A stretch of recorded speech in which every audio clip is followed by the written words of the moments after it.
Hello बच्चों, back to my channel. कैसे हैं आप लोग की यूपी प्लस की जो ऑडिटर या असिस्टेंट अकाउंटेंट का एग्जाम होने वाला है आपका, उसकी प्रिपरेशन मैं करा रही थी, उसको बैक टू सॉल्व करवा रही थी। आज की वीडियो में ऐसे ही कुछ इंपॉर्टेंट क्वेश्चंस रहेंगे।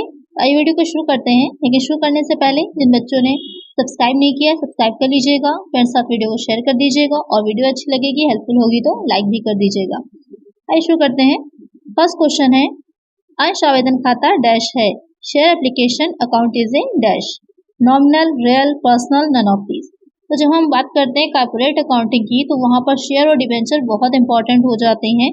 तो शेयर अकाउंट होगा किस तरह का अकाउंट, क्योंकि इससे पहले आपने पढ़ा होगा अकाउंटिंग के रूल में कि अकाउंट्स तीन तरह के होते हैं, पर्सनल होते हैं, नॉमिनल होते हैं और रियल अकाउंट होते हैं। तो जब हम बात कर रहे हैं शेयर एप्लीकेशन अकाउंट की, क्योंकि जितने भी एंट्रीज करते हैं हम आगे कितने भी तरह की अकाउंटिंग पढ़िएगा, तो ये बेसिक जो तीन आपके अकाउंट्स होते हैं वो चेंज नहीं होते। जितने भी तरह के हम एंट्रीज करते हैं उसी के ही अकॉर्डिंग करते हैं। तो यहाँ पर जो शेयर एप्लीकेशन अकाउंट होता है वो किस तरह का खाता होगा, किस तरह का अकाउंट होगा, वो हो जाएगा व्यक्तिगत खाता, पर्सनल अकाउंट। तो एक आंसर क्या होगा हमारा, ऑप्शन सी। नेक्स्ट क्वेश्चन है, भौतिक अंशों को इलेक्ट्रॉनिक प्रतिभूतियों में परिवर्तित करना डैश कहलाता है।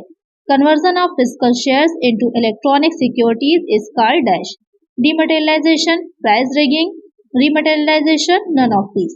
तो क्वेश्चन में पूछ रहा है कि जो भौतिक रूप से यानी कि फिजिकली शेयर्स आपके पास होते हैं, जैसे कि किसी ने किसी कंपनी के शेयर्स लिए हैं तो वहां पर उसको शेयर के लिए सर्टिफिकेट मिलता है, एक प्रमाण पत्र मिलता है, अंश मिलते हैं। तो उनका भौतिक रूप से ना लेकर के अगर हम उन्हें इलेक्ट्रॉनिक रूप में चेंज करवा रहे हैं तो वो क्या कहलाता है।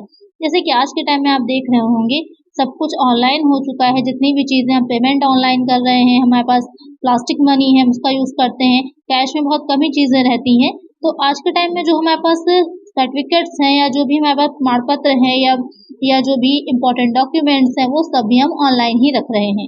तो ये भी क्या होता है, जो भौतिक अंशों को इलेक्ट्रॉनिक प्रतिभूतियों में या इलेक्ट्रॉनिक सिक्योरिटीज में चेंज करवाना, तो इसमें भी यही चीज रहती है कि जो अंश होते हैं जब उनको हम भौतिक रूप में अपने पास ना रख करके जो कुछ ऐसी कंपनीज होती हैं जिसे डिपॉजिटरी कंपनीज बोलते हैं, जो कि इस तरह की प्रतिभूतियों को जमा करती हैं, उनके पास ले जाते हैं और वो इसको इलेक्ट्रॉनिक उसमें कन्वर्ट कर देते हैं। जिस तरह से समझ लीजिए कि जैसे कि आप अकाउंट में अपने पैसे जमा करते हैं बैंक में और उसके लिए पासबुक पे एंट्री हो जाती है, अगर आपको किसी को भी देना है तो आप ऑनलाइन ट्रांसफर कर सकते हैं उसको, या साथ ही चेक के माध्यम से और भी किसी माध्यम से आप उसको ट्रांसफर कर सकते हैं किसी दूसरे के अकाउंट में। ठीक ऐसे ही इसमें भी रहता है कि हम जो डिपॉजिटरी कंपनीज होती हैं उनके पास अपने जो भी शेयर्स लिए हैं, डिबेंचर्स लिए हैं, उनके पास ले जाते हैं और वो इसे इलेक्ट्रॉनिकली चेंज कर देते हैं और उसके बाद हमारे पास इसकी एक स्टेटमेंट या एक विवरणी कहिए वो दे देते हैं। यही कहलाता है अभौतिकीकरण या फिर डीमटेरियलाइजेशन। इसमें रहता है कि अपने पास हम जैसे कैश में नोट रखते हैं, नोट ना रख करके हम क्या रख सकते हैं, बैंक में जमा करके एक अपने पास उसकी जो पासबुक है उसमें एंट्री करवा सकते हैं, या फिर जो प्लास्टिक मनी होती है इसके माध्यम से, या जो क्रेडिट कार्ड डेबिट कार्ड है ऑनलाइन ट्रांसफर करवा रहे हैं वो सब ठीक उस तरह वैसा ही इसमें शेयर्स में भी रहेगा। ये कराना कोई कंपलसरी नहीं होता है, सिर्फ एक सुविधा की दृष्टि से एक अपनी फैसिलिटी के लिए, अपने आसानी के लिए ये काम किया जा सकता है, क्योंकि जैसे जैसे हम डिजिटलाइजेशन की तरफ बढ़ रहे हैं तो चीजें भी डिजिटल हो रही हैं। तो ये क्या हो जाता है, इसे कहा जाता है डीमटेरियलाइजेशन। तो एक आंसर होगा हमारा ऑप्शन ए। नेक्स्ट क्वेश्चन है, ऋण पत्र जारी करने पर छूट का स्वरूप किस प्रकार का होता है। The form of a discount on issue of debentures is in the nature of dash, deferred revenue expenditure, capital loss, revenue loss, none of the above. यानी कि क्वेश्चन में कह रहा है कि जब डिबेंचर्स होते हैं, जब उनको जारी किया जाता है, इशू किया जाता है, तो अगर डिस्काउंट पे किया जा रहा है तो वो किस स्वरूप का होता है, या अगर डिस्काउंट पे कर रहे हैं तो एक हानि हो रही है तो वो किस तरह की होती है। अस्थगित राजस्व व्यय हो जाएगा, या फिर पूंजीगत हानि होती है, राजस्व हानि होती है, फिर उसमें से कोई नहीं। तो ये किस तरह की हानि होती है, क्योंकि कैपिटल है आपकी, जो डिबेंचर्स होते हैं जो कलेक्ट किया जाता है तो पूंजी ये होती है एक तरह से कंपनी के लिए, वो हो जाता है आपका कैपिटल लॉस। एक आंसर हो जाएगा ऑप्शन बी। नेक्स्ट क्वेश्चन है, ऋण पत्र जारी करने पर हानि को माना जाता है। Loss on issue of debentures is treated as miscellaneous expenditure, intangible asset, current liability. आपको ये तो पता चल गया कि हानि है, कैपिटल लॉस है, लेकिन उसे हम कहाँ पर दिखाते हैं, जो बैलेंस शीट हम बना रहे होते हैं उसमें उसे हम कहाँ पर दिखाते हैं, या फिर जो आपकी कहाँ पर प्रॉफिट एंड लॉस में है कहाँ पर दिखाया जाता है, वो दिखाया जाता है आपकी बैलेंस शीट में। जो आर्थिक चिट्ठा बनाते हैं उसमें कहाँ पर दिखाया जाएगा, जो कि बैलेंस शीट के दो साइड होते हैं, एक एसेट दूसरा लायबिलिटी। जो एसेट साइड होता है उसमें आप फिक्स एसेट पढ़ती हैं, आपकी इंटेंजिबल है या करेंट एसेट्स पढ़ती हैं, उसके बाद आपके पढ़ते हैं मिसलेनियस एक्सपेंडिचर्स डाले जाते हैं, उसी में ही इसको दिखाया जाता है। तो यहाँ पर एक आंसर क्या हो जाएगा, option A miscellaneous expenditure. Next question है, स्वाधिकार अंशधारी कंपनी के डैश होते हैं। Preference share holders are dash of the company, creditors, owners, customers, borrowers. Question में जो कह रहा है कि जो स्वाधिकार अंशधारी हैं वो कंपनी के क्या होते हैं, तो स्वाधिकार अंशधारी कंपनी के ओनर्स होते हैं। एक आंसर हो जाएगा ऑप्शन बी। जो डिबेंचर होल्डर्स होते हैं वो कंपनी के क्रेडिटर्स होते हैं, लेनदार होते हैं, और ये जो होंगे अंशधारी वो कंपनी के ओनर्स होते हैं। एक आंसर होगा ऑप्शन बी। नेक्स्ट क्वेश्चन है, एएसओपी का अर्थ है, ESOP stands for employees share option plan, employees stock option process, employees stock option plan, employees shares owner plan. तो ईएसओपी क्या है आपको बताना है, इसकी फुल फॉर्म क्या होती है। तो जो ईएसओपी होगा इसकी फुल फॉर्म हो जाती है एम्प्लॉयज स्टॉक ऑप्शन प्लान। तो होता क्या है, इस कर्मचारी स्कंद विकल्प योजना से कहा जाएगा। इसमें क्या रहता है कि जो कंपनी होती है, जो उसके कर्मचारी होते हैं, एम्प्लॉयज होते हैं, उनको एक ऑप्शन देती है कि वो चाहे तो अपनी कंपनी जो है, जिस कंपनी में वो काम कर रहे हैं, उसके अंशों को, उसके शेयर्स को परचेज कर सकते हैं। भविष्य में जो भी पूर्व निर्धारित मूल्य होंगे उन पर अंश खरीदने का एक विकल्प देती है। ये पूर्णतः वॉलंटरी है, उनकी इच्छा पर है, वो चाहें तो खरीद सकते हैं, ना चाहें तो ना खरीदें। तो यहाँ पर करेक्ट आंसर क्या होगा हमारा, हो जाएगा ऑप्शन सी। नेक्स्ट क्वेश्चन है, अधिकार अंश वे अंश हैं जो जारी किए जाते हैं। Right shares are those shares which are issued to directors, promoters, existing share holders, none of this. यानी कि जो अधिकार अंश होते हैं वो किस व्यक्तियों को जारी किए जाते हैं या किस तरह से जारी किए जाते हैं, जो संचालक या निर्देशक होते हैं, या फिर जो प्रवर्तक होते हैं, या जो पहले से ही मौजूदा अंशधारी होते हैं उनको, या फिर इनमें से किसी को नहीं। तो जो अधिकार अंश है, तो पहले नाम से क्लियर हो रहा है, राइट शेयर्स, यानी कि किसी का इस पर पहले से तो अधिकार होगा, तभी इनका नाम अधिकार अंश पड़ा। किसका अधिकार होता है पहले से, वो हो जाते हैं जो पहले से ही एग्जिस्टिंग शेयर होल्डर्स होते हैं, जो उस कंपनी में ऑलरेडी शेयर होल्डर्स हैं। जब भी अधिकार अंश को जारी किया जाएगा तो पहले उनको दिए जाते हैं। अगर वो नहीं लेते हैं या लेने से मना कर देते हैं तब हम दूसरे व्यक्तियों को जारी कर सकते हैं, लेकिन पहले उनका अधिकार जो होता है पहले से ही जो एग्जिस्टिंग शेयर होल्डर्स होते हैं उनका होता है। तो एक आंसर क्या होगा हमारा, ऑप्शन सी।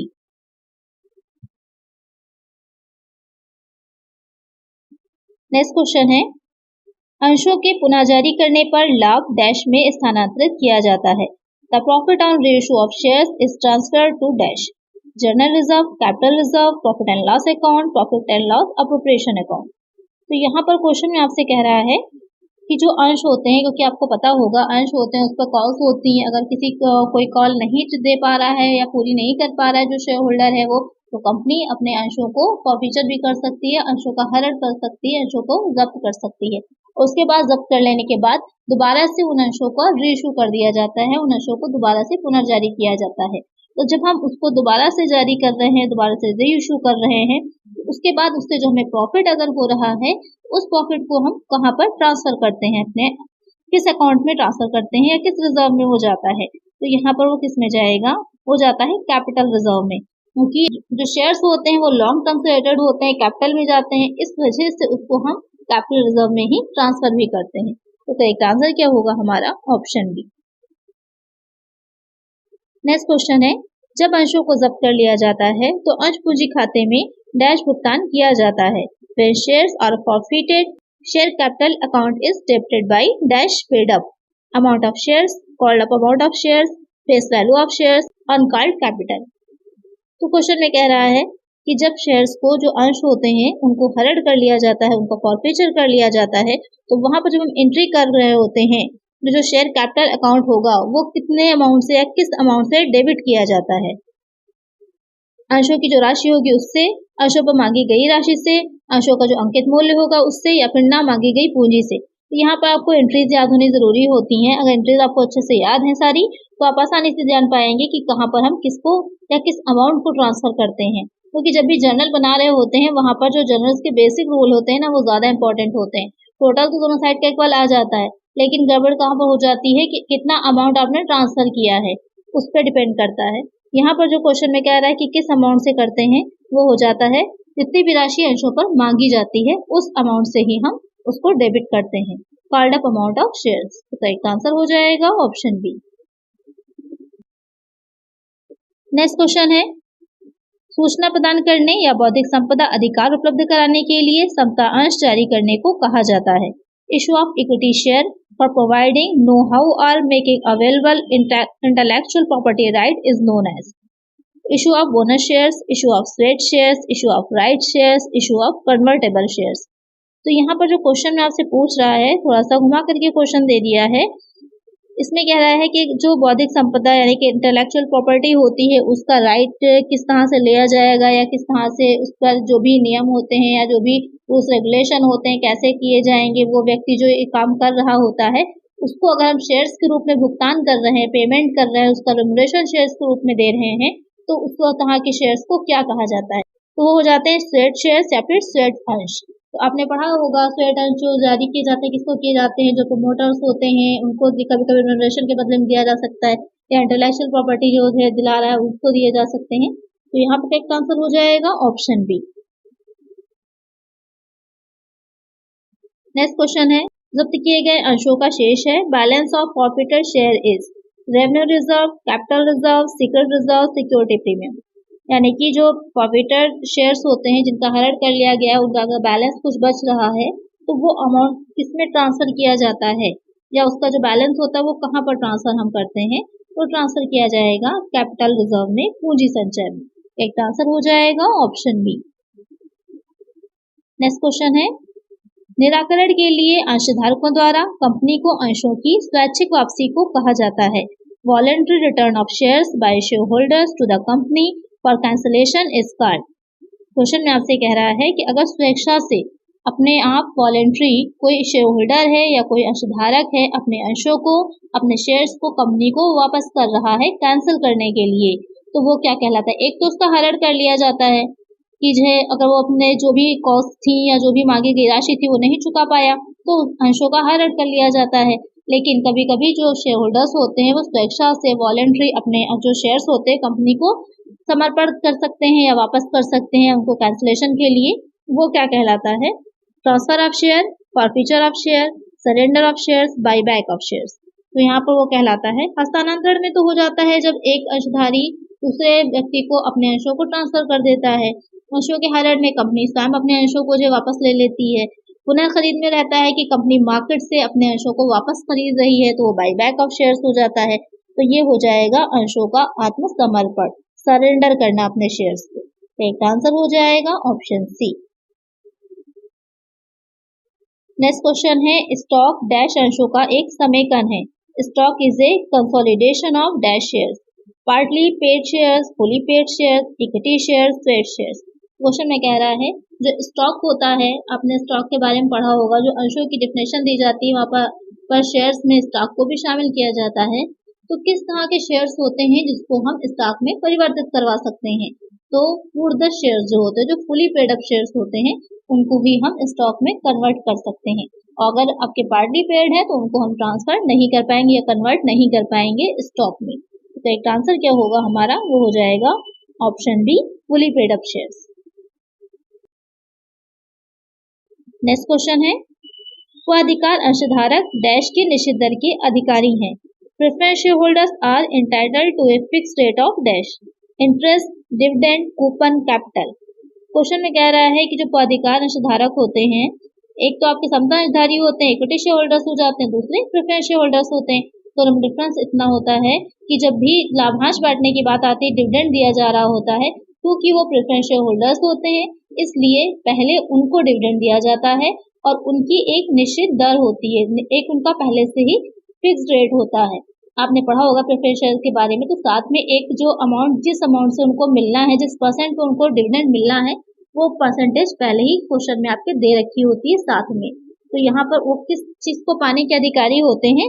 एक निश्चित दर से अपना लाभांश पाने की। तो एक आंसर हो जाएगा ऑप्शन बी।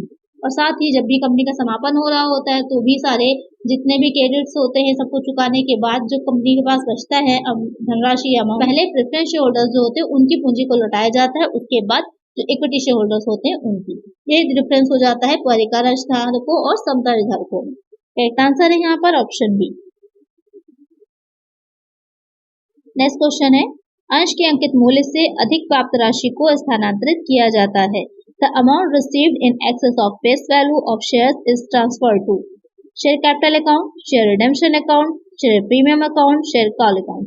क्वेश्चन में कह रहा है कि जितना अंश का एक अंकित मूल्य है, अंश की जो फेस वैल्यू है उससे ज्यादा अगर राशि प्राप्त हुई जा रही है तो उसे हम कहाँ ट्रांसफर करते हैं। अक्सर जो आपने जिसके न्यूमेरिकल जब लगाए होंगे तो कई बार ऐसी सिचुएशन आती है कि जितना राशि उससे ज्यादा अमाउंट रिसीव हो जाता है तो उस अमाउंट को हम कहाँ पर ट्रांसफर करते हैं, अंश पूंजी खाते में, अंश मोचन खाते में, अंश प्रीमियम खाते में, अंश याचना खाते में। तो उसे कहाँ ट्रांसफर किया जाएगा, शेयर प्रीमियम अकाउंट में। अगर 10 रुपए का शेयर आपको 12 रुपए का मिल रहा है, यानी कि आप 10 रुपए का शेयर कोई कंपनी है किसी शेयर होल्डर को 12 रुपए में दे रही है तो 2 रुपए क्या हो जाते हैं, सिक्योरिटी प्रीमियम के होते हैं। अगर 9 रुपए में देगी तो 1 रुपए क्या हो जाएगा, 10 का शेयर 9 रुपए में दिया, 1 रुपए डिस्काउंट है क्योंकि शेयर होल्डर्स को कम में मिला ना, 10 का शेयर 9 रुपए का मिला, लेकिन 10 का शेयर 12 रुपए का मिला तो वो हो जाएगा सिक्योरिटी प्रीमियम। तो करेक्ट आंसर क्या हो जाएगा हमारा, ऑप्शन सी। तो आज की वीडियो में इतना ही। आई होप आपको वीडियो अच्छी लगी होगी, क्वेश्चंस अच्छे लगे होंगे। अगर वीडियो अच्छी लगी है तो लाइक कर दीजिएगा और चैनल पर नए हैं सब्सक्राइब नहीं किया है सब्सक्राइब कर लीजिए और फ्रेंड्स साथ वीडियो को शेयर कर दीजिएगा। किसी और तरह की वीडियोस चाहिए होंगी तो मुझे कमेंट करिएगा। मिलते हैं नेक्स्ट वीडियो में। Thank you.